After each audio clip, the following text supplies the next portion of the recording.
પાટણની શૈક્ષણિક ક્ષેત્રે, રમતગમત ક્ષેત્રે, સાંસ્કૃતિક ક્ષેત્રે બાળકોના સતત સર્વાંગી વિકાસમાં અગ્રેસર એવી અમારી શેઠ શ્રી નાગરદાસ ગુલાબચંદ પટેલ પ્રાથમિક શાળામાં બાળ આનંદ મેળાનું ભવ્ય આયોજન કરવામાં આવ્યું હતું,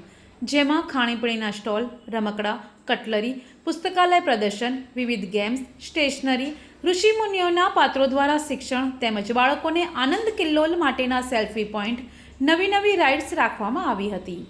સમગ્ર બાળમેળાનું આયોજન બાળકો દ્વારા કરવામાં આવે છે, જે અનુસંધાને બાળકોમાં રહેલી સમૂહ ભાવના, નેતૃત્વ, સાહસિકતાના ગુણોનો વિકાસ, બાળકોની ક્રિયાશીલતા પોષાય, જાગૃતતા, વિચારશક્તિ વિકસે, આત્મવિશ્વાસ કેળવાય, સર્જનાત્મક, વ્યાવસાયિક મૌલિકતાના વિવિધ કૌશલ્યો કેળવાય,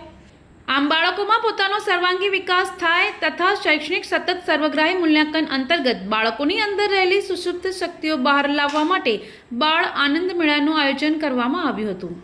પ્રસંગની શોભા વધારવા તથા બાળકોને પ્રોત્સાહન આપવા ઉપપ્રમુખ શ્રી મહેન્દ્રભાઈ પટેલ, મોતીભાઈ પટેલ, કારોબારી સભ્ય મનોજભાઈ પટેલ દ્વારા કાર્યક્રમને ખુલ્લો મૂકવામાં આવ્યો હતો. એમએન શાળા કેમ્પસની અંદર બાળકો માટે ખૂબ સરસ મજાનું બાળ આનંદ મેળાનું આયોજન કરેલું છે અને અમારા આ બાળ મેળા આનંદ આયોજનની અંદર બાળકોએ અને શિક્ષકો હળીમળી અને બધી વાનગીઓ જાતે બનાવી અને એકદમ સ્વચ્છ અને સુંદર વાનગીઓ બનાવી છે. આશરે 12 જેટલા સ્ટોલ છે, ખાણીપીણીના સ્ટોલ તથા બાળકોને મનોરંજન માટે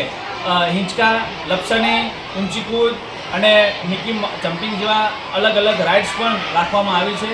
બાળકો અત્યારે ખૂબ આનંદ કિલ્લોલ કરી રહ્યા છે અને આ અમારો આનંદ મેળો કરવાનો હેતુ કે શિક્ષણની સાથે સાથે બાળકો નેતૃત્વ, સાહસિકતા, વ્યવહારુ જ્ઞાન મેળવે અને પોતાના કૌશલ્યોમાં આગળ વધે એ હેતુથી શિક્ષણના ભાગરૂપે